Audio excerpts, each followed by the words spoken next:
sebagai Raja berdiri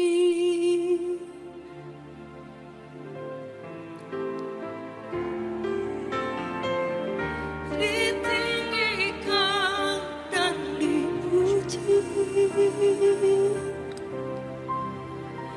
Yesus kami puja, kami sembah.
seringkali kami mengeluh karena kami merasa tidak menerima apa yang kami minta.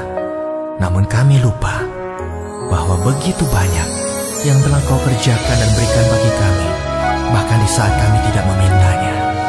Sebab itu saat ini, biar kami belajar untuk selalu bersyukur di setiap langkah hidup kami. Segala yang ku punya di dalam hidupku, ku sadari karena Kau yang memberkatiku. Segala yang ku bisa di dalam hidupku, ku sadari karena anugerah-Mu bagiku. Bapa, terima kasih untuk segalanya. Kebajikan-Mu, kemurahan-Mu lebih dari hidupku. Bapa, terima kasih, biar segalanya ku kembalikan bagi kemuliaan nama-Mu. Bapa, terima Terima kasih atas berkat-Mu. Bapa, terima Terima kasih atas mujizat-Mu. Namun di atas segalanya, Bapa, terima kasih atas kehadiran-Mu di dalam hidupku. segala yang ku bisa di dalam hidupku, ku sadari karena anugerah-Mu bagiku. Bapa, terima kasih untuk segalanya. Kebajikan-Mu, kemurahan-Mu lebih dari hidupku. Bapa, terima kasih, biar segalanya ku kembalikan bagi kemuliaan nama-Mu. Ku kembalikan bagi kemuliaan nama-Mu.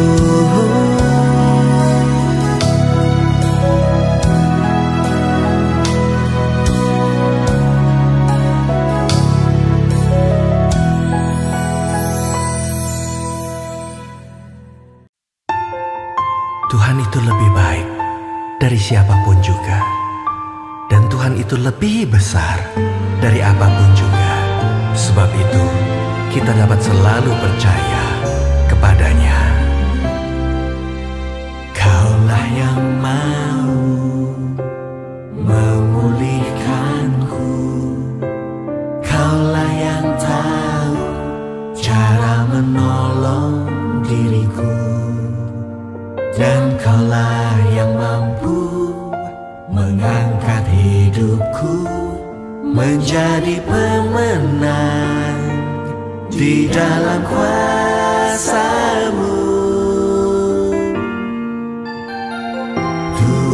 baik dalam rencanamu, Tuhan besar dalam perbuatanmu.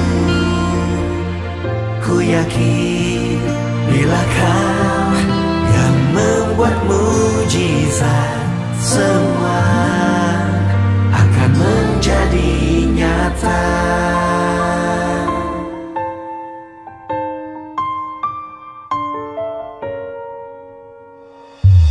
Kaulah yang mau memulihkanku, Kaulah yang tahu cara menolong diriku, dan Kaulah yang mampu mengangkat hidupku menjadi pemenang di dalam kuasa-Mu. Tuhan baik dalam rencana-Mu, Tuhan besar dalam perbuatan-Mu. Ku yakin bila Kau yang membuat mujizat, semua akan menjadi nyata.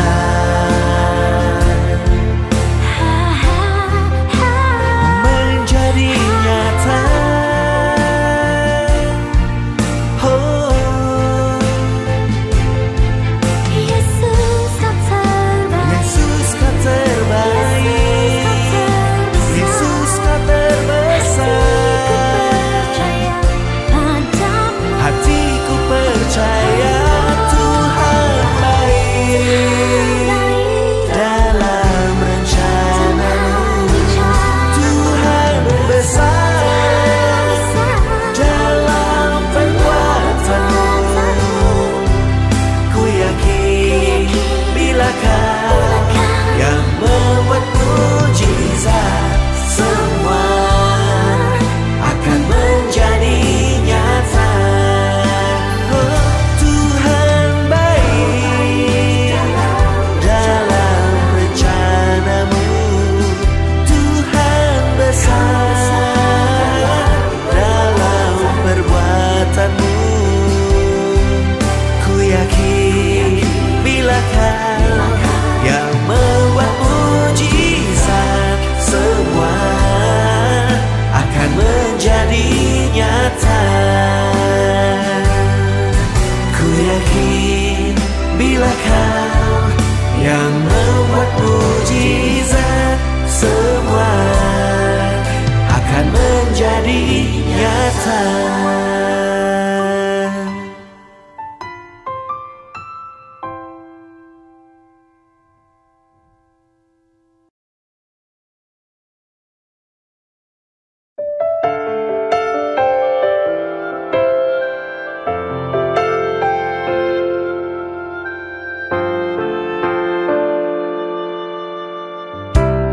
Kemanapun kakiku berjalan, tanah yang aku pijak dapat Kau berikan. Dan apapun yang aku kerjakan, bila Kau turun tangan, pasti menghasilkan. Selalu ada berkat yang telah Kau sediakan. Selama ku percaya pada janji-Mu Tuhan, selalu ada berkat mengikuti senantiasa. Selama ku menjaga hati taat dan setia.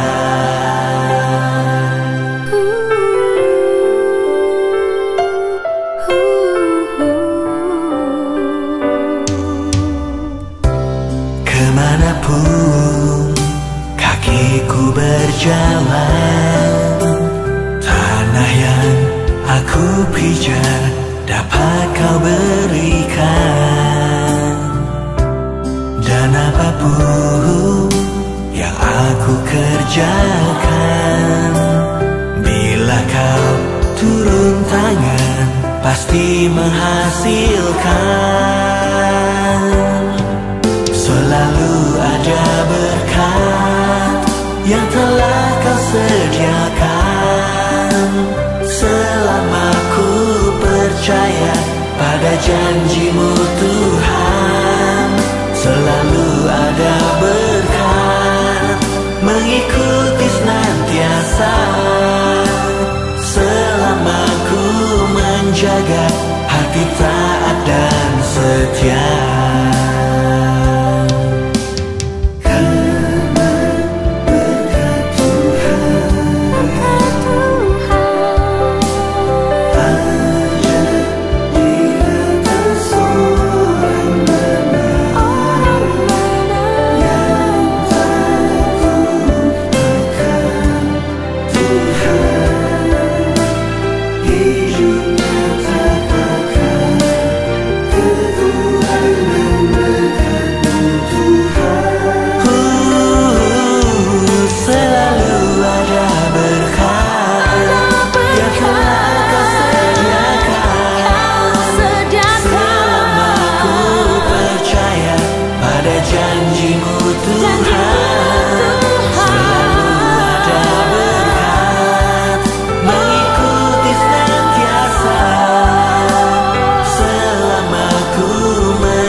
Shalom Bapak Ibu yang kami kasihi, kita bertemu kembali dalam sesi yang kedua dalam pelajaran yang sama, percaya Alkitab adalah firman Tuhan. Karena itu kami rindu Bapak Ibu bisa melihat kembali pelajaran kami yang pertama, supaya pelajaran yang kedua ini bisa nyambung dengan baik. Percaya Alkitab sebagai firman Tuhan, ada 5 pokok pembahasan kami. Pertama adalah apa buktinya bahwa Alkitab itu adalah firman Tuhan. Itu sudah saya kupas pada pelajaran yang lalu. Ada 7 pembuktian bahwa Alkitab adalah firman Tuhan. Yang kedua, Alkitab memperkenalkan Allah yang benar. Jika Alkitab itu firman Tuhan, otomatis Alkitab akan memperkenalkan Allah yang benar. Kemudian yang ketiga, Alkitab adalah sebuah buku yang sulit dimengerti. Karena firman Tuhan, tentu Alkitab sulit dimengerti, sama misterinya dengan Allah. Nah, tapi di pelajaran yang ketiga ini akan dijelaskan bagaimana cara kita bisa memahami kebenaran Alkitab. Yang keempat, bagaimana memahami kebenaran Alkitab. Dan yang kelima adalah manfaat Alkitab dalam kehidupan orang Kristen. Kita akan kupas satu topik demi satu topik. Dan topik yang akan kita kupas pada saat ini adalah topik pelajaran yang kedua. Alkitab memperkenalkan Allah yang benar. Alkitab memperkenalkan Allah yang benar. Ketika kita menyembah Allah, yang paling penting adalah kita mengenal Allah yang kita sembah. Jangan sampai kita aktif menyembah, tapi kita tidak mengenal Allah yang kita sembah. Nanti penyembahan kita itu tidak akan kena sasaran. Di dunia banyak sekali orang yang aktif menyembah Allah. Mereka berani korbankan waktu, tenaga, uang. Bahkan tidak sedikit ada orang yang berani korbankan nyawanya demi Allah, demi agama yang mereka masuki. Namun tidak tahu mereka tuh menyembah Allah yang mana. Aktif tapi di luar kebenaran. Aktif tapi salah menyembah. Karena itu pengalaman Rasul Paulus ketika ia memberitakan Injil di kota orang Athena kepada orang-orang Yunani di kota Athena. Kita lihat apa yang dilakukan dan dijumpai oleh Paulus, Kisah Rasul pasal yang ke-17 ayat 22 sampai 23. Paulus berdiri di atas Areopagus dan berkata, "Hai orang-orang Athena, aku lihat bahwa dalam segala hal kamu sangat beribadah kepada dewa-dewa. Sebab ketika aku berjalan-jalan di kotamu dan melihat-lihat barang-barang pujaanmu, aku menjumpai juga sebuah mezbah dengan tulisan kepada Allah yang tidak dikenal. Apa yang kamu sembah tanpa mengenalnya, itulah yang kuberitakan kepadamu." Perhatikan kalimat yang saya kasih ke warna merah cetak miring, dalam segala hal kamu sangat beribadah kepada dewa-dewa. Artinya bangsa Yunani di kota Athena begitu aktif menyembah kepada Allah melalui dewa-dewa mereka. Mereka punya kerinduan menyembah, punya kerinduan untuk mengenal Allah. Tapi sayang sekali mereka salah menyembah. Mereka tidak tahu Allah mana sesungguhnya yang harus disembah. Nah, saking bingungnya, maka sekelompok orang Yunani ini, mereka membuat sebuah mezbah, memberikan sesajian di atas mezbah, tapi ada satu potong kalimat di atas mezbah tempat mereka menaruh sesajian kepada Allah yang tidak dikenal. Artinya mereka tuh rindu sekali menyembah Allah, tapi tidak tahu Allah mana yang harus mereka sembah. Maka di potongan kalimat itulah mereka berharap, mereka berdoa yang merasa sebagai Allah yang benar, Allah pencipta langit bumi dan segala isinya, dengarkanlah doa dan permohonan kami. Itu maksud dari kalimat tersebut. Namun sangat disayangkan, ketika aktif menyembah tanpa mengenal Allah, sama saja kita tuh salah menyembah. Karena itulah Paulus berkata kepada orang-orang Yunani itu, Allah yang tidak kamu kenal itulah yang aku perkenalkan kepadamu. Berarti Paulus sudah mengenal dan Paulus sudah menemukan Allah yang benar. Tapi kalau kita lihat feedback, kita lihat background Rasul Paulus sebelum dia menemukan Allah yang benar, dia juga aktif dalam penyembahan tapi masih di luar kebenaran. Karena tidak mengenal Allah dengan tepat, maka di muka bumi itu orang banyak yang salah menyembah. Mereka menyembah Allah dalam bentuk materi berupa patung-patung. Tidak terkecuali bangsa Yunani ini. Di ayat yang ke-16, Paulus, penulis kitab Kisah Rasul ini menuliskan demikian. Sementara Paulus menantikan mereka di Athena, sangat sedih hatinya karena ia melihat bahwa kota itu penuh dengan patung-patung berhala.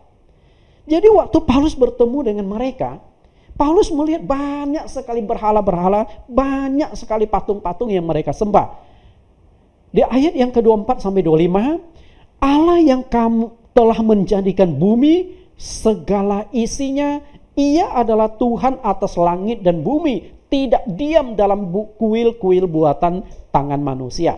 Maksud Paulus adalah Allah itu roh, Allah itu nggak terikat pada benda materi. Bagaimana mungkin kita membuat Allah, menciptakan Allah dalam bentuk materi berupa patung-patung, lalu kita sembah.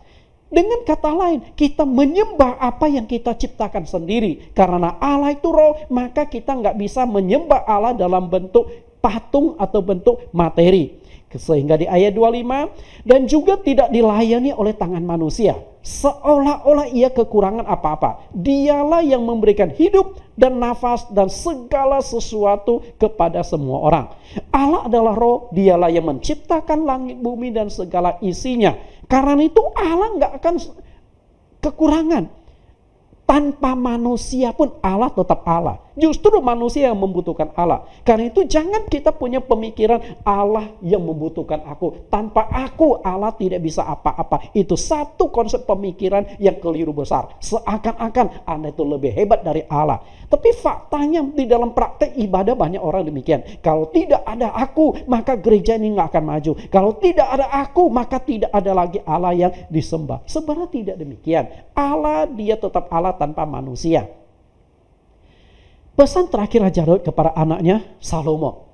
Biasa sebelum seseorang meninggal, pesan atau amanat terakhir itu selalu ditunggu. Karena dianggap sebagai amanat yang terakhir. Nah, Raja Daud sebelum ia meninggal dunia, dia juga memberikan pesan yang terakhir kepada anaknya bernama Salomo. Dan pesannya itu erat sekali kaitannya dengan Allah. Kita lihat apa pesannya dalam 1 Tawarik 28 ayat yang ke-9. Dan engkau anakku Salomo, kenalah Allahnya ayahmu dan beribadahlah kepadanya dengan tulus ikhlas dan dengan rela hati. Sebab Tuhan menyelidiki segala hati dan mengerti segala niat dan cita-cita. Jika engkau mencari dia, maka ia berkenan ditemui olehmu. Tetapi jika engkau meninggalkan dia, maka dia akan membuang engkau untuk selama-lamanya. Pesan terakhir dan juga merupakan pesan yang paling penting bagi Salomo untuk seumur hidupnya. Bagaimana dia menjalin hubungan baik dengan Tuhan. Karena itu langkah pertama Daud berkata, kenalah Allahnya ayahmu. Artinya sebelum engkau menyembah Allah, engkau harus mengenal lebih dulu Allah mana yang harus disembah. Ibaratnya papan sasaran para pemana. Sebelum engkau tembakkan anak panah, engkau sudah harus tahu kemana anak panah itu akan engkau tembak. Jika tidak, engkau tidak akan kena sasaran. Karena itu sama juga kita mau menyembah Allah. Sebelum kita mengenal Allah dengan benar, lalu kita aktif menyembah, sama saja kita menembak papan sasaran tanpa kita melihat, tanpa kita mengetahui arah mana yang harus kita tembakkan. Akibatnya tembakan kita itu sia-sia. Maka kalimat selanjutnya, beribadalah kepadanya dengan tulus, ikhlas, dan dengan rela hati. Setelah mengenal Allah dengan tepat, baru kita aktif menyembah. Jangan aktif menyembah dulu, baru kita berusaha mengenal. Karena itu jangan terbalik, kenal dulu baru menyembah. Bukan aktif menyembah tanpa mengenal. Karena itulah kita harus banyak lakukan koreksi. Kira-kira Allah yang aku sembah itu betulkah aku sudah kenal? Ataukah aku mengenal ini hanya berupa bias? Mengenal secara global? Sebenarnya yang kita rindukan adalah kita mengenal secara spesifik, bukan mengenal secara global. Banyak orang di muka bumi mengenal Allah secara global, pencipta langit, bumi, dan segala isinya, pencipta manusia. Itulah yang aku sembah. Padahal tidak demikian. Mengenal Allah yang benar itu sangat penting. Saya akan berikan 3 alasan kenapa mengenal Allah yang benar itu sangat penting. Yang pertama adalah supaya kita tidak salah menyembah dan bersyukur. Bayangkan Bapak Ibu, jika Bapak Ibu mendapatkan suatu oleh-oleh, katakanlah si A yang memberikan oleh-oleh kepada Bapak Ibu, tapi Bapak Ibu berterima kasihnya kepada si B. Nah, apakah si A itu merasa Bapak Ibu sudah terima kasih kepada dia? Belum. Sama juga kita sudah diberkati oleh Allah, dijaga kesehatannya, hidup kita diberkati, lalu kita menyembah dan berterima kasih kepada Allah yang mana? Jika kita tidak mengenal Allah yang memberkati hidup kita, kita salah berterima kasih. Allah yang memberkati kita tidak merasa kita sudah bersyukur kepada Dia. Yang kedua, agar manusia bisa merasakan kasih dan kuasa Tuhan. Ketika kita ingin berhubungan dengan Tuhan, itu harus tepat. Ketika tidak tepat, sama saja kita menyembah Allah yang tidak kenal. Mungkin ekstrimnya begini.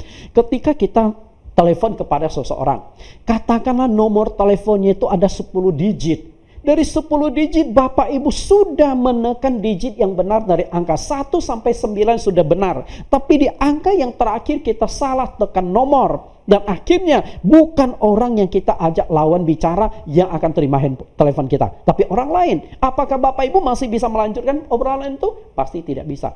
Koneksi itu yang paling penting. Jika kita tidak mengenal Allah, bagaimana kita bisa terkoneksi dengan Allah yang benar? Sehingga Allah yang lain, Allah yang menyamar sebagai Allah yang sejati, itulah yang kita sembah. Itu satu kekeliruan. Dan yang paling penting, kenapa kita harus mengenal Allah yang benar adalah demi kita memperoleh keselamatan atau tidak binasa dan masuk ke neraka. Yang kita harapkan adalah masuk surga. Apapun agamamu, apapun penyesembahanmu, yang engkau harapkan itu adalah mau masuk surga. Tapi surga itu memangnya berapa? Apakah surga itu lebih dari 1? Sebagai orang Kristen, sebagai hamba Tuhan, saya percaya surga itu hanya 1. Nah, surga yang 1 ini pasti ada yang menciptakan. Allah yang mana yang menciptakan Allah surga yang 1 ini? Maka kita harus mengenal sang pencipta surga yang 1 ini agar kita masuk ke sana. Nah, secara pribadi tentu saya yakin Yesus Kristuslah yang menciptakan sorga, di mana Dia sudah menjanjikan kepada saya di Yohanes pasal 14 ayat yang kedua sampai ayat yang ketiga. Aku pergi ke sana menyediakan tempat bagimu.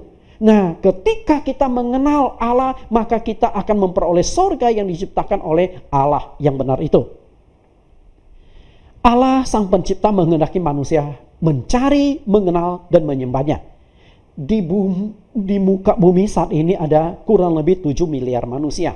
Dari 7 miliar terbagi menjadi 3 kelompok keyakinan.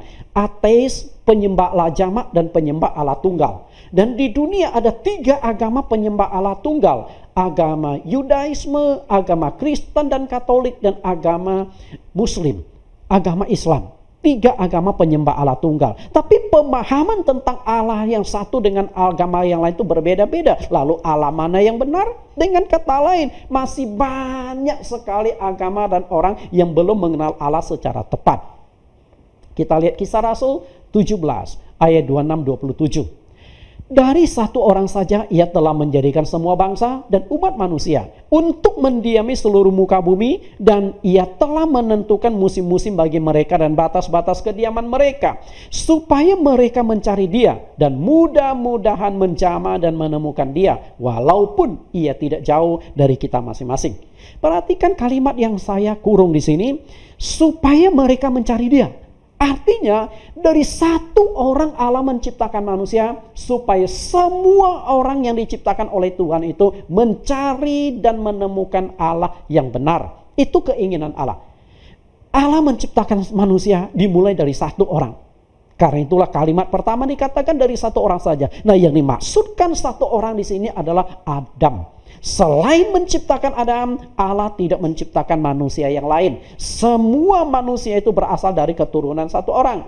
Lalu bagaimana dengan Hawa? Bukankah Allah juga menciptakan Hawa selain Adam? Perlu kita ketahui, memang mulainya dari satu.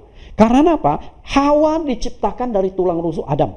Kecuali kalau Hawa juga diciptakan dari tanah. Nah, di sini yang bermasalah bukan dari satu orang tapi dari dua orang. Adam diciptakan dari tanah, Hawa diciptakan dari tanah, berarti ada dua orang. Tapi kalau kita lihat di dalam ajaran Perjanjian Lama, kitab yang ditulis oleh Nabi Musa di dalam Kejadian pasal 1, bagaimana Allah menciptakan? Allah menciptakan Hawa dari tulang rusuk Adam. Di Kejadian pasal yang kedua, setelah menciptakan lalu dibawa ke Adam, dan mereka hidup sebagai suami istri.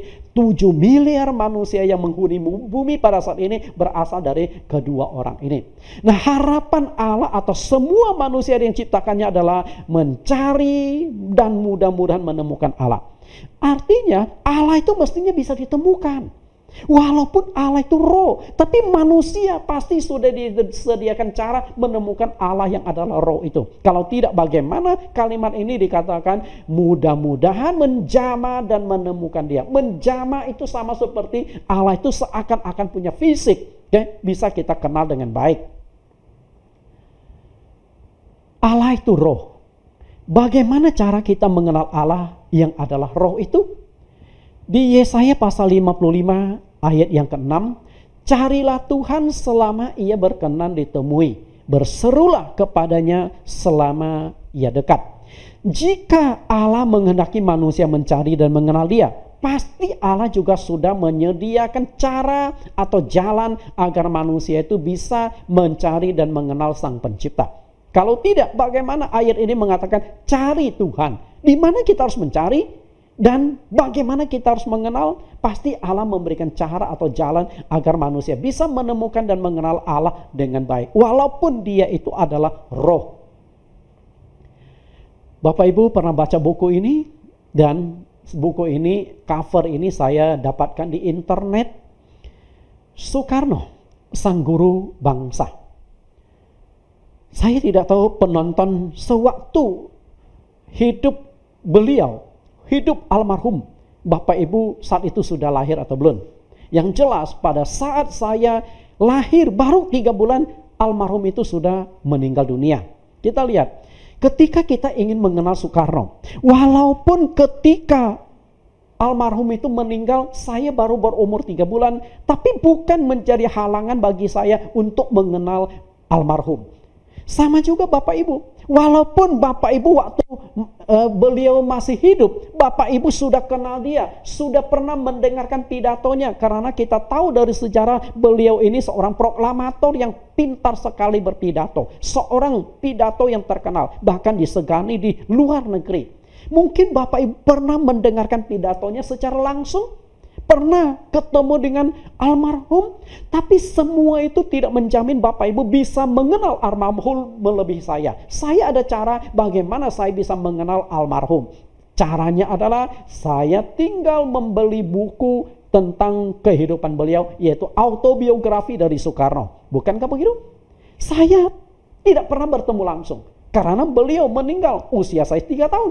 Tapi saya bisa mengenal beliau lebih daripada Bapak Ibu yang usianya jauh di atas saya, yang sewaktu beliau hidup Bapak Ibu sudah pernah ketemu secara langsung. Coba kita lihat sedikit autobiografinya. Nama lahir Soekarno apa? Apakah penonton di sini ada yang tahu? Nama lahirnya apa? Atau tanggal lahir, tempat lahir, dan tanggal meninggal? Jika tidak tahu, tapi saya bisa tahu. Nama lahirnya adalah Kusno Sosro Diharjo. Bapak Ibu pernah dengar nama itu? Kusno Sosro Diharjo. Itu nama Soekarno waktu ia dilahirkan.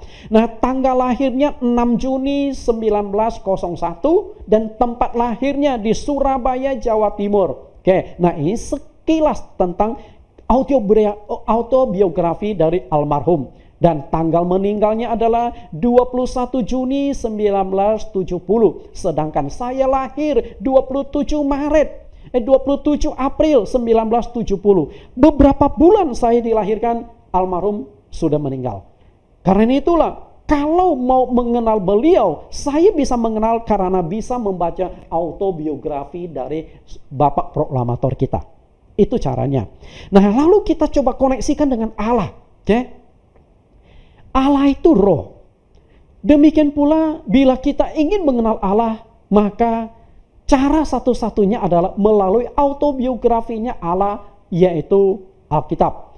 Maka di Yohanes pasal 1 ayat 1 dikatakan, pada mulanya adalah firman. Firman itu bersama-sama dengan Allah dan firman itu adalah Allah. Dengan kata lain, kitab suci Alkitab adalah autobiografinya Allah.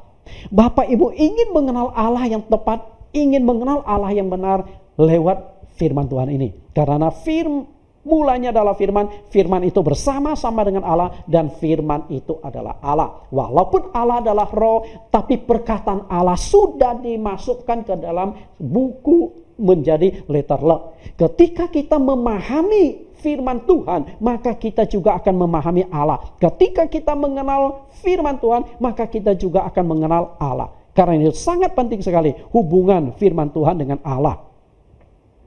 Masalahnya adalah setiap agama yang berbeda-beda itu memiliki kitab suci masing-masing yang mereka akui itu sebagai firman Tuhan.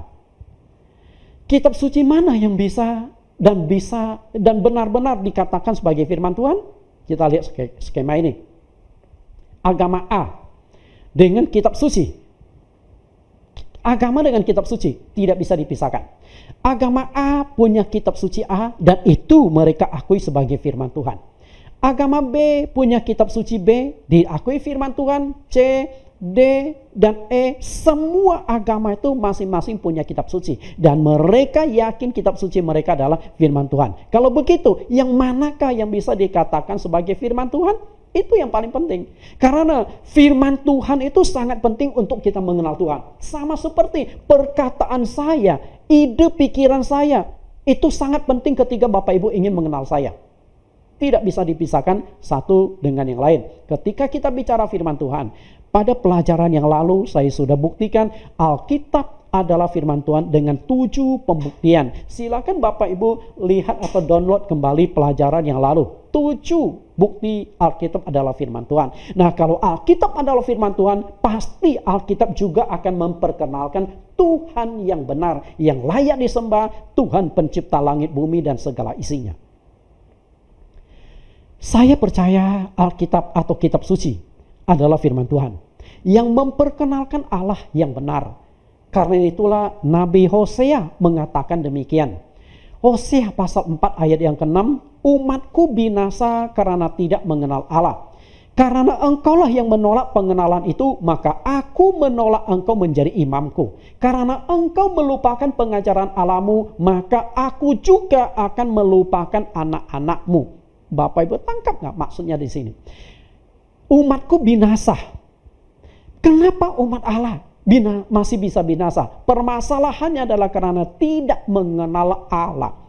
Kenapa mereka tidak mengenal Allah? Karena peran seorang imam yang seharusnya memperkenalkan Allah tidak dijalankan dengan baik. tidak dijalankan dengan benar. Bagaimana seharusnya mereka bisa mengenal Allah? Yaitu melupakan pengajaran Allah.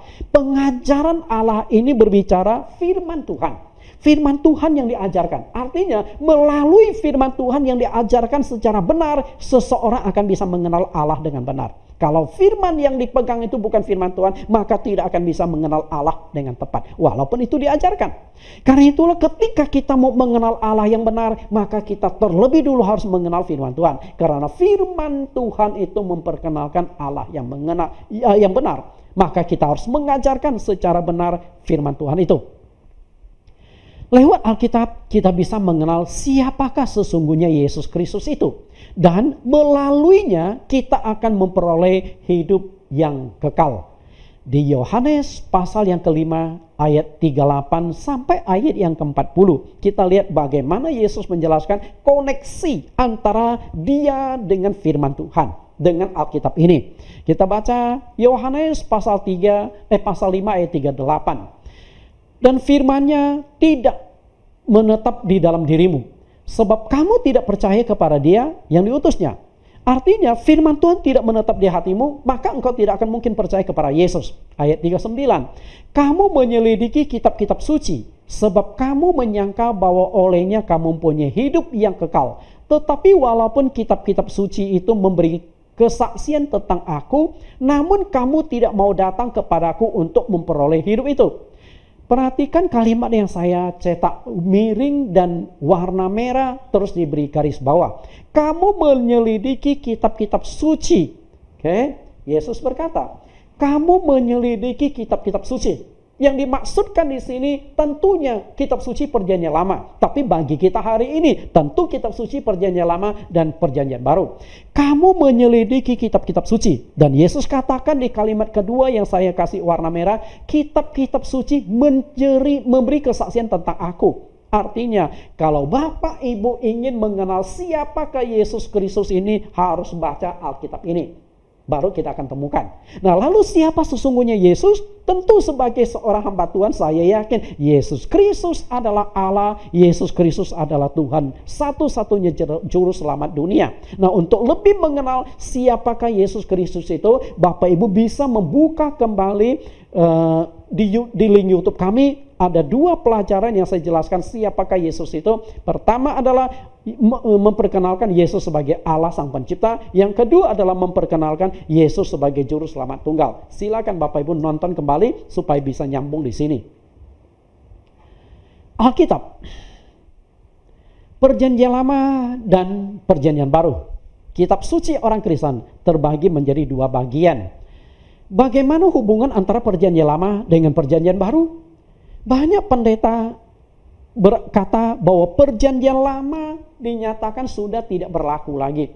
Satu sisi perkataan tersebut benar, tapi sisi lain ada yang keliru. Kenapa saya katakan keliru? Yang namanya firman Tuhan itu Perjanjian Lama sampai Perjanjian Baru. Jika kita mengatakan Perjanjian Lama tidak berlaku lagi, berarti firman Tuhan sudah tidak berlaku lagi. Nah, yang menjadi permasalahan adalah kita harus tahu bagaimana tidak diberlakunya, perintah mana yang sudah tidak berlaku karena sudah digenapi di Perjanjian Baru. Misalnya korban-korban di dalam Perjanjian Lama, nah itu sudah digenapi atas korban Yesus Kristus.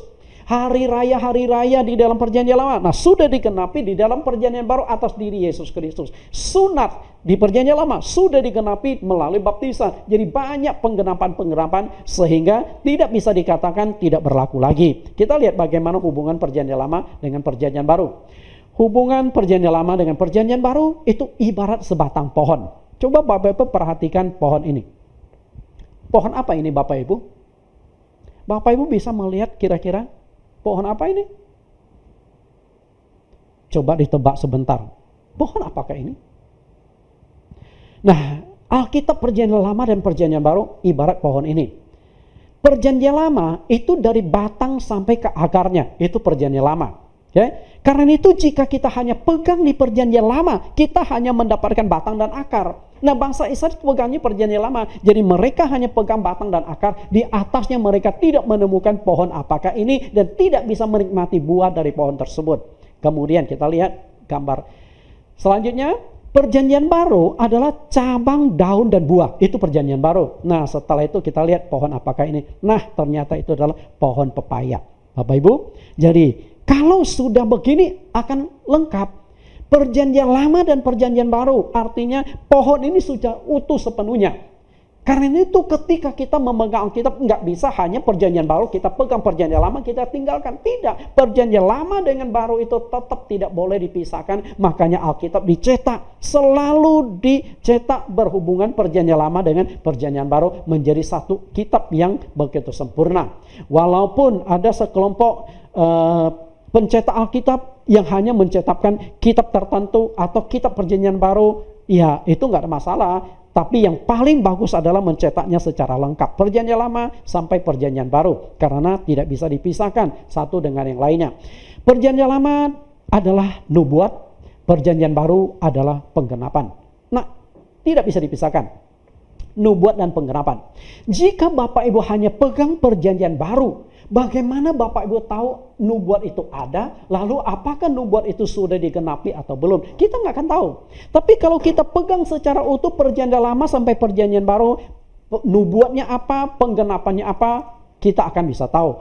Seperti pelajaran yang lalu, saya sudah katakan sudah 3.000-an nubuat di dalam perjanjian lama yang sudah digenapi secara tepat. Karena Alkitab itu adalah firman Tuhan. Mengenal Allah yang benar. Perjanjian lama dengan perjanjian baru. Untuk mengenal Allah yang benar,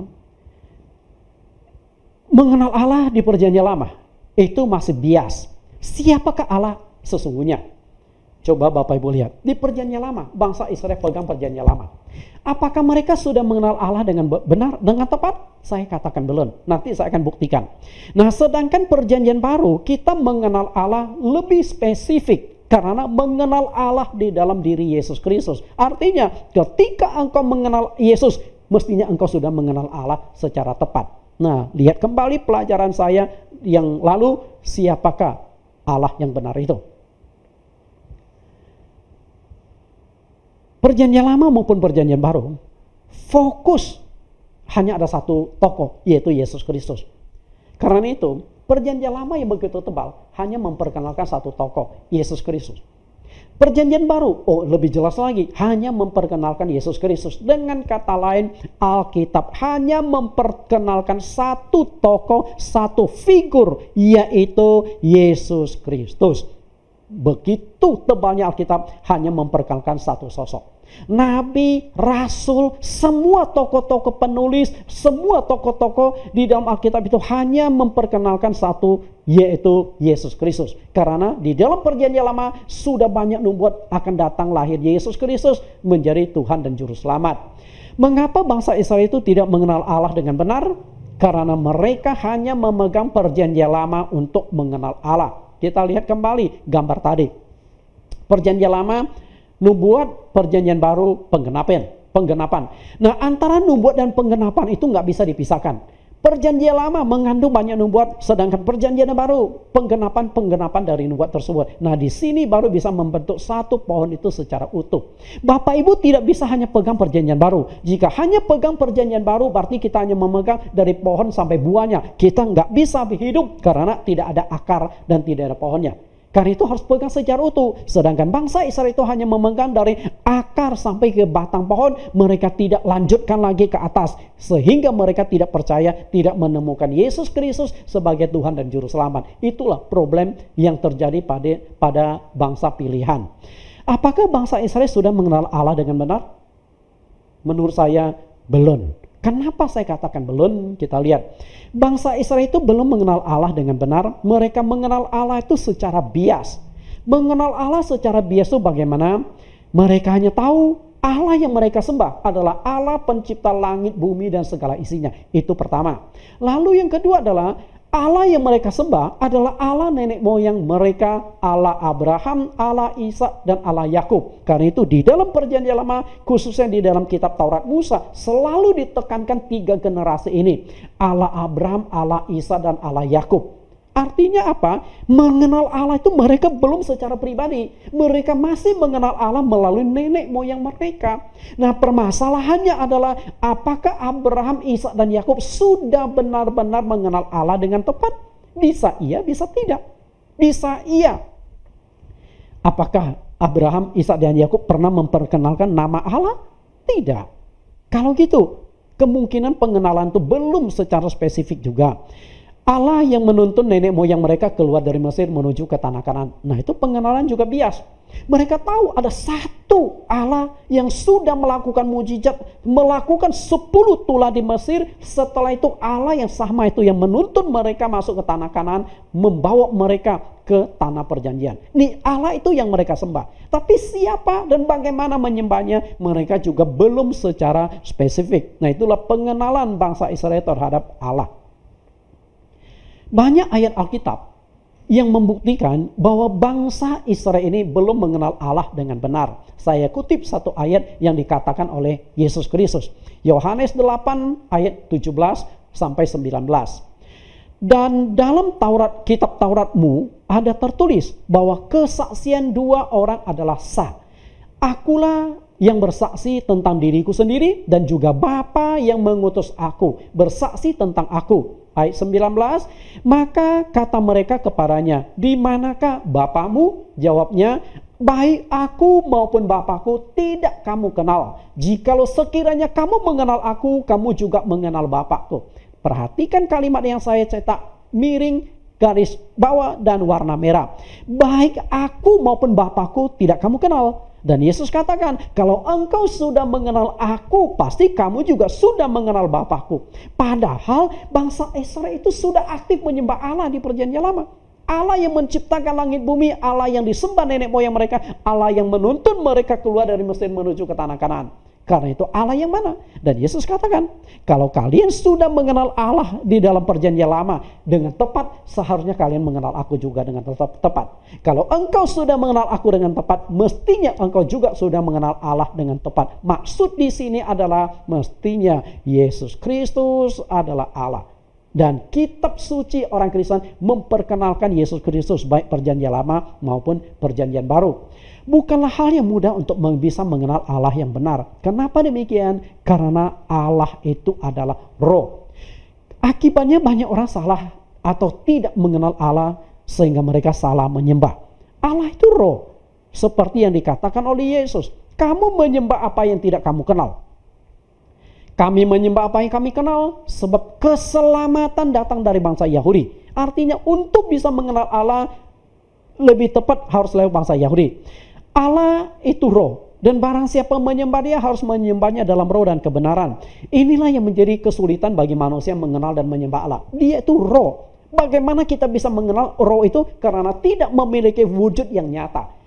Karena itulah satu-satunya cara untuk mengenal Allah yang adalah roh adalah melalui perkataannya Allah, yaitu Alkitab atau firman Tuhan. Banyak bukti bahwa bangsa Israel belum mengenal Allah dengan benar. Bisa kita lihat juga salah satunya adalah melalui ahli Taurat yang mereka banggakan dulu bernama Saulus. Kita lihat, kita kutip bagaimana riwayat kehidupan Saulus. Kisah Rasul 9 ayat 1 sampai ayat yang ketiga. Saulus melakukan penganiayaan kepada orang-orang Kristen. Kenapa demikian? Apakah Saulus ini seorang penjahat? Apakah Saulus ini seorang yang tidak mengenal Allah? Tidak. Justru Saul ini seorang ahli Taurat, seorang yang sangat menguasai kitab suci perjanjian lama, khususnya Taurat Musa. Orang Farisi, yang namanya Farisi itu mereka sangat hafal kitab suci perjanjian lama, terutama kitab Taurat Musa. Mereka kuasai. Tapi lalu kenapa Saulus melakukan penganiayaan? Karena Saulus beranggapan Allah yang benar adalah Allah yang disembah oleh bangsa Yahudi. Kitab suci yang benar adalah kitab suci yang dipakai oleh bangsa Yahudi, yaitu kitab Kejadian sampai kitab Malaki. Itu menurut Saulus adalah firman Tuhan. Yang lain itu bukan. Makanya ketika Yesus Kristus muncul memberikan pengajaran yang berbeda dengan agama Yahudi, dianggap Yesus itu sebagai penyesat. Itu anggapan Saulus. Bukan hanya Saulus yang beranggapan Yesus penyesat, tapi pemimpin-pemimpin agama Yahudi pun menganggap Yesus itu sesat karena Yesus membawa satu ajaran yang berbeda dengan ajaran agama Yahudi. Maka tidak heran Saulus melakukan penganiayaan, dia tangkap orang Kristen, disiksa, dimasukkan ke dalam penjara, dibunuh. Bahkan salah satu orang yang dibunuh adalah seorang diaken bernama Stefanus. Salah satu dari 7 diaken yang diangkat di kota Yerusalem. Saulus juga setuju pembunuhan itu dilakukan. Sauluslah yang menjaga baju para algojo yang membunuh Stefanus dengan lemparan batu. Bayangkan betapa mengerikannya Saulus ini. Tapi apa yang terjadi dengan Saulus? Kita baca selanjutnya. Ayat yang keempat. Ia rebah ke tanah dan kedengaranlah olehnya suatu suara yang berkata kepadanya, Saulus, Saulus, mengapa engkau menganiaya aku? Jawab Saulus, siapakah engkau Tuhan? Katanya, akulah Yesus yang kau aniaya itu. Jadi waktu itu Saulus mendapatkan surat dari mahkamah agama. Dia pergi ke kota Damsyik karena dia mendapat informasi di kota Damsyik banyak orang Kristen. Banyak pengikut Yesus. Nah, dengan surat kuasa itu dia ingin menangkap orang-orang Damsyik yang percaya pada Yesus, dimasukkan ke dalam penjara, disiksa, bahkan tidak menutup kemungkinan akan banyak orang yang dibunuh oleh Saulus bersama dengan rombongannya di kota Damsyik. Karena saat itu Saulus berangkat ke Damsyik tidak seorang diri, tapi satu rombongan. Kita tidak tahu persis berapa besar rombongan dia. Nah, waktu itu di tengah jalan tiba-tiba muncul satu sinar yang sangat terang dari langit menyinari Paulus, dan sehingga dia jatuh rebah. Dan di saat dia jatuh rebah ada satu suara yang muncul, Saulus, Saulus, mengapa engkau menganiaya aku? Dan Saulus memberikan tanggapan, siapakah engkau Tuhan? Yesus berkata, akulah Yesus yang kau aniaya itu. Teman-teman Saulus tidak melihat, tapi Saulus melihat sinar terang itu. Dan Saulus mendengar suara itu sangat jelas. Nah, mulai saat itulah terjadi pertobatan. Pertanyaan Saulus kita lihat, saya kurung, siapakah engkau Tuhan? Kalau Saulus sudah mengenal Allah dengan benar, tidak akan mungkin Saulus akan bertanya, siapakah engkau? Tapi karena Saulus tidak mengenal Allah dengan tepat, maka Saulus bertanya. Dan akhirnya Yesus menjawab, akulah Yesus yang kau aniaya itu. Bayangkan Bapak Ibu, Yesus lahir ke dunia. Setelah itu dia hidup, dia mati. Setelah itu bangkit dari kematian, naik ke sorga. Setelah itu barulah agama Kristen berdiri. Waktu Paulus melakukan penganiayaan kepada orang Kristen, Yesus Kristus ada di sorga. Satu-satunya yang pernah mati, bangkit, dan hidup kembali lalu naik ke sorga adalah Yesus. Karena itu kami sangat yakin Yesus Kristus yang kami sembah adalah Allah yang hidup, yang saat ini ada di sorga. Saat ini dia selalu melihat apa yang terjadi di muka bumi, siapa yang akan dipilih menjadi pengikutnya. Kita lihat tokoh yang bernama Saulus ini. Saulus ini seorang ahli Taurat, seorang Farisi yang sangat anti kepada Yesus Kristus. Tapi orang yang anti kepada Yesus Kristus justru akhirnya menjadi rasulnya Yesus Kristus. Seorang yang anti Kristen justru menjadi rasulnya Kristen. Kita lihat kenapa bisa terjadi demikian, karena dia mengenal dengan baik siapakah sesungguhnya Yesus Kristus. Maka dia tuliskan pengalaman hidup dia di dalam Filipi pasal 3 ayat 7-8. Tetapi apa yang dahulu merupakan keuntungan bagiku, sekarang ku anggap rugi karena Kristus. Sebelum percaya Yesus, Saulus ini seorang pemimpin agama Yahudi, punya posisi sangat istimewa. Guru Saulus, Gamaliel, adalah seorang tokoh Yahudi yang sangat dihormati. Pasti Paulus juga mendapatkan posisi tertentu, keistimewaan tertentu. Dan memang Saulus ini banyak pengaruh di kalangan agama Yahudi, karena seorang yang sangat pintar, sangat menguasai kitab suci. Tapi ayat 8 dikatakan, malahan segala sesuatu ku anggap rugi karena pengenalan akan Kristus Yesus. Artinya setelah aku mengenal Yesus Kristus, ternyata ini lebih berharga daripada semuanya. Dia berkata, Yesus adalah Tuhanku, lebih mulia daripada semuanya. Oleh karena dialah aku telah melepaskan semuanya itu dan menganggapnya sampah supaya aku memperoleh Kristus. Yang lain sudah tidak berharga. Yang paling berharga bagiku adalah aku mengenal Yesus itu Tuhan, aku mengenal Yesus Juru Selamat, dan aku akan masuk surga setelah aku meninggal dunia. Itulah prinsip Saulus.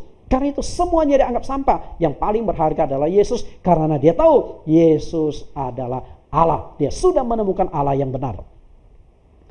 Filipi pasal 3 ayat 9 kita lanjutkan. Dan berada di dalam dia bukan dengan kebenaranku sendiri karena mentaati hukum Taurat. Artinya hukum Taurat yang dia pegang tanpa cacat. Sebenarnya dia belum menemukan Allah di dalam perjanjian lama. Hukum Taurat belum memperkenalkan Allah secara spesifik, masih bias.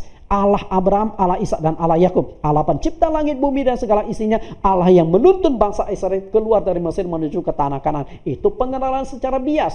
Tapi sekarang melalui Yesus Kristus, Saulus sudah menemukan Allah secara spesifik. Maka ayat 10 dia katakan, yang ku kehendaki ialah mengenal dia dan kuasa kebangkitannya dan persekutuan dalam penderitanya, di mana aku menjadi serupa dengan dia dalam kematiannya. Dia berkata, yang aku rindukan adalah semakin mengenal, bahkan menjadi serupa dengan Kristus Yesus. Karena dia tahu Yesus itu adalah Allah.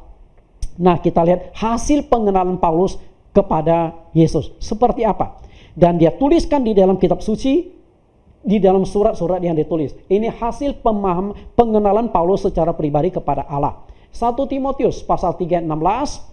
Dan sesungguhnya agunglah rahasia ibadah kita, dia yang telah menyatakan dirinya dalam rupa manusia, dibenarkan dalam roh yang menampakkan dirinya kepada malaikat-malaikat, diberitakan di antara bangsa-bangsa yang tidak mengenal Allah, yang dipercayai di dalam dunia, diangkat dalam kemuliaan. Perhatikan satu potong kalimat ini di 1 Timotius 3 ayat 16. Sesungguhnya agunglah rahasia ibadah kita. Artinya ada sesuatu rahasia yang Paulus temukan melalui Yesus Kristus. Dia berkata, dia yang menyatakan diri dalam rupa manusia. Artinya Allah yang menyatakan diri dalam rupa manusia. Yes, ditemukan lewat Yesus Kristus. Dengan kata lain, Yesus adalah Allah yang inkarnasi menjadi manusia. Dan lebih jauh diungkapkan di Filipi pasal 2 ayat 6-8. Yang walaupun rupa Allah tidak menganggap kesetaraan dengan Allah itu sebagai milik yang harus dipertahankan. Artinya status Allah itu milik Yesus. Tapi setelah Yesus datang ke dunia, dia tidak pertahankan status itu. Dia tidak pernah mengatakan, aku adalah Allah. Yesus tidak pernah mengatakan hal demikian. Tapi Saulus tahu Yesus itu adalah Allah. Dia tinggalkan status itu. Status yang dipakai oleh Yesus ketika di dunia adalah anak Allah. Karena Yesus tidak mungkin memakai status Allah. Karena Allah itu roh. Rasanya lucu. Yesus dalam bentuk daging berjalan. Lalu dia berkata, aku adalah Allah. Sedangkan Allah itu roh. Lalu roh berjalan dalam bentuk daging. Tentu tidak bisa. Maka dia pakai sebuah status. Ayat 7. Melainkan telah mengosongkan dirinya. Melepaskan semuanya. Mengambil rupa seorang hamba dan menjadi sama dengan manusia. Artinya Allah menjadi manusia dalam diri Yesus Kristus. Maka tidak heran Yesus bisa lapar, Yesus perlu istirahat, Yesus bisa mengalami kelelahan. Karena apa? Sama dengan manusia.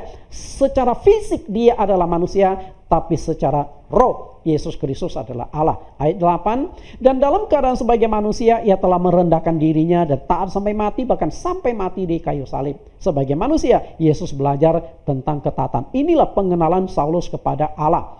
Jika kita sudah mengenal Yesus Kristus, berarti kita sudah mengenal Allah yang benar. Kenapa saya katakan demikian? Yohanes 14 ayat 7-10. Kita lihat bagaimana Yesus memperkenalkan hubungan antara dia dengan Allah Bapa itu. Kita lihat Yohanes 14 ayat 7-10. Ini perkataan Yesus di hadapan murid-muridnya. Saya ingin mengajak Bapak merenungkan. Sekiranya kamu mengenal aku, pasti kamu juga mengenal Bapakku. Sekarang ini kamu mengenal dia dan kamu telah melihat dia. Para pemirsa yang saya kasih, murid-murid Yesus pernah melihat Allah Bapa enggak? Pernah enggak? Saya katakan belum pernah. Ya, tapi Yesus katakan, kalau engkau sudah melihat aku, berarti sudah melihat Allah Bapa. Kalau engkau sudah mengenal aku, berarti sudah mengenal Allah Bapa. Intinya di sana. Nah, kira-kira Bapak Ibu nangkap nggak? Maksud Yesus itu adalah Allah sendiri. Nangkap? Allah Bapa. Nangkap? Kalau Bapak Ibu nangkap, berarti Bapak Ibu luar biasa, pintar. Tapi murid-murid tidak menangkap. Kenapa demikian? Karena selama ini mereka tuh beranggapan ada dua pribadi. Bapa di sorga, anak di bawah. Oke, ketika Yesus berdoa kepada siapa lagi kalau bukan kepada Bapa, sehingga konsep ada dua pribadi yang terpisah dan berbeda itu melekat di otak mereka. Makanya kalimat ayat yang ke-7 waktu Yesus ucapkan, mereka tidak bisa menangkap. Sama juga tentang doktrin Tritunggal atau Trinitas, kita terjebak, sulit menjelaskan. Apakah Allah itu 3 pribadi? Kalau saya lebih condong 1 pribadi 3 fungsi. Fungsi Bapa, fungsi Anak, dan fungsi Roh Kudus. Kalau Allah itu 1, sulit kita katakan karena Allah itu roh tidak terbatas. Jika kita mengatakan Allah itu 1, kita akan terbentuk di dalam kitab Wahyu. Allah itu ada 7, roh Allah ada 7. Beda-beda. Ya? Intinya Allah itu roh tidak terbatas. Dia bisa 1, bisa 3, bisa sejuta. Dengan otak kita nggak bisa memahami Allah dengan tepat. Ayat yang ke-8. Kata Filipus kepadanya, Tuhan, tunjukkanlah Bapa itu kepada kami, itu sudah cukup bagi kami. Kalimat ayat 7 tuh mereka masih bingung. Tapi nggak berani bertanya kepada Tuhan. Saya yakin mereka saling sikut. Yang satu tanya, coba kamu tanya deh, yang dimaksudkan tuh siapa? Bagaimana? Tapi yang satu murid nggak ada yang berani sikut. Sikut sini, sikut sana. Yang terakhir, mungkin yang kena sikut adalah Filipus. Nah, akhirnya Filipus mewakili teman-temannya bertanya. Perhatikan kalimat, tunjukkan Bapa itu kepada kami. Itu bukan kepada saya. Artinya murid-murid semuanya para bengong. Bagaimana nggak bengong? Karena mereka selama ini beranggapan ada 2 pribadi yang terpisah. Akhirnya betul, ayat 9, Yesus tembak muridnya. Kata Yesus kepadanya, telah sekian lama aku bersama-sama kamu Filipus, namun engkau tidak mengenal aku. Barang siapa telah melihat aku, ia telah melihat Bapa. Bagaimana engkau berkata, tunjukkan Bapa itu kepada kami? Akhirnya kena tembak. Filipus, you ini kelewatan ya. Siang malam 3 tahun engkau bersama aku, tapi engkau tidak mengenal aku. Barang siapa telah melihat aku, berarti telah melihat Bapa di sorga. Karena apa? Di dalam ayat yang ke-10 Yesus berkata, apakah engkau tidak percaya? Bahwa aku di dalam Bapa, Bapa di dalam aku. Dengan kata lain, aku dengan Bapa adalah 1. Nah, itu Yesus tegaskan di dalam Yohanes 10 ayat 30. Aku dan Bapa adalah 1. Dengan demikian, kalau kita sudah mengenal Yesus, sesungguhnya kita sudah mengenal Allah itu sendiri. Kenapa demikian? Karena Yesus adalah Allah yang menjadi manusia. Yohanes pasal 1 ayat 1 dan ayat 14. Lihat ayat 1 dulu. Pada mulanya adalah firman. Firman itu bersama-sama dengan Allah dan firman itu adalah Allah. Ayat 14, firman itu telah menjadi manusia dan diam di antara kita. Dan kita telah melihat kemuliaannya, itu kemuliaan yang diberikannya sebagai anak tunggal Bapa, penuh kasih karunia dan kebenaran. Di Yohanes pasal 1 ayat 1 yang saya garis bawah dicetak warna merah dan agak miring. Firman itu adalah Allah di ayat 1, lalu ayat 14, firman itu telah menjadi manusia. Nah, yang dimaksudkan di sini adalah Allah menjadi manusia. Siapakah yang dimaksud Allah menjadi manusia? Tidak lain Yesus Kristus. Tapi sewaktu dia datang ke dunia, dia tidak menggunakan status Allah. Makanya Bapak Ibu tidak akan temukan Yesus berkata, aku adalah Allah. Satu-satunya ayat yang dikatakan agak spesifik adalah di Yohanes pasal yang ke-13 ayat yang ke-15. Kamu menyebut aku guru dan Tuhan. Memang katamu itu tepat. Sebab memang akulah guru dan Tuhan. Yesus pernah menyebut dirinya Tuhan, tapi tidak pernah menyebut dirinya Allah. Karena Yesus itu daging, sedangkan Allah itu roh. Dengan sendirinya, waktu di dunia, status yang dipakai adalah anak Allah. Karena hanya anak yang punya darah dan daging. Roh tidak punya darah dan daging. Sehingga tidak heran, di 1 Timotius 3 ayat 16 ini yang ditegaskan oleh Paulus tadi, dia yang telah menyatakan diri dalam rupa manusia, diberitakan di antara bangsa-bangsa yang tidak mengenal Allah. Dengan demikian, ketika Bapak Ibu ingin mengenal Allah, maka Bapak Ibu harus mengenalnya lewat Yesus Kristus. Nah, bagaimana supaya Bapak Ibu bisa mengenal Yesus Kristus? Tidak ada jalan lain. Inilah buku atau autobiografinya Yesus Kristus. Kalau ingin mengenal Yesus ini siapa sesungguhnya, bacalah kitab suci ini. Karena kitab suci adalah firman Tuhan. Melalui Alkitab, kita akan mengenal Yesus. Seperti yang dikatakan Yesus di Lukas 24 ayat 44, harus digenapi semua yang tertulis tentang aku dalam kitab Taurat Musa, kitab Nabi-Nabi, dan kitab Mazmur. Dengan kata lain, kitab suci perjanjian lama sudah menceritakan Yesus dengan cukup jelas. Tinggal masalahnya adalah ketika kita baca, apakah bisa menemukan atau mengenal dengan baik. Demikian pula Rasul Yohanes sudah menjelaskan, semua kitab suci perjanjian baru yang ditulis sudah cukup menjelaskan siapakah Yesus Kristus itu sesungguhnya. Bapak Ibu yang saya kasihi, kita sudah belajar bagian yang kedua, bahwa Alkitab adalah firman Tuhan. Dan kalau Alkitab firman Tuhan, maka Alkitab pasti memperkenalkan Tuhan yang benar, Tuhan yang layak disembah. Nah, kita akan lanjutkan sesi yang ketiga.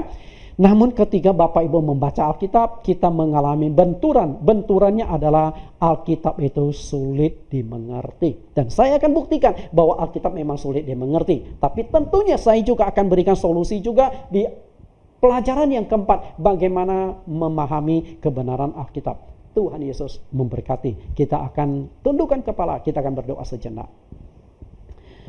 Allah Bapa yang kami kasihi, yang kami cintai di dalam nama Yesus Kristus. Terima kasih Engkau sudah menyertai memimpin kami, dan kami sudah selesai belajar topik yang kedua. Alkitab adalah firman Tuhan, dan kalau ini Alkitab adalah firman Tuhan, maka Alkitab pasti memperkenalkan Tuhan yang benar. Dan kami menemukan satu jawaban yang jelas, tegas, dan lugas bahwa Yesus Kristus adalah Allah yang benar. Dan di dalam Alkitab inilah memperkenalkan dengan jelas siapakah Yesus Kristus itu sesungguhnya. Terima kasih Tuhan, dan kami akan lanjutkan pelajaran kami yang ketiga, bahwa kitab suci memang sebuah buku yang sulit dimengerti, maka kami perlu pimpinan Engkau. Terima kasih Bapa, di dalam nama Yesus Kristus kami telah berdoa. Amin.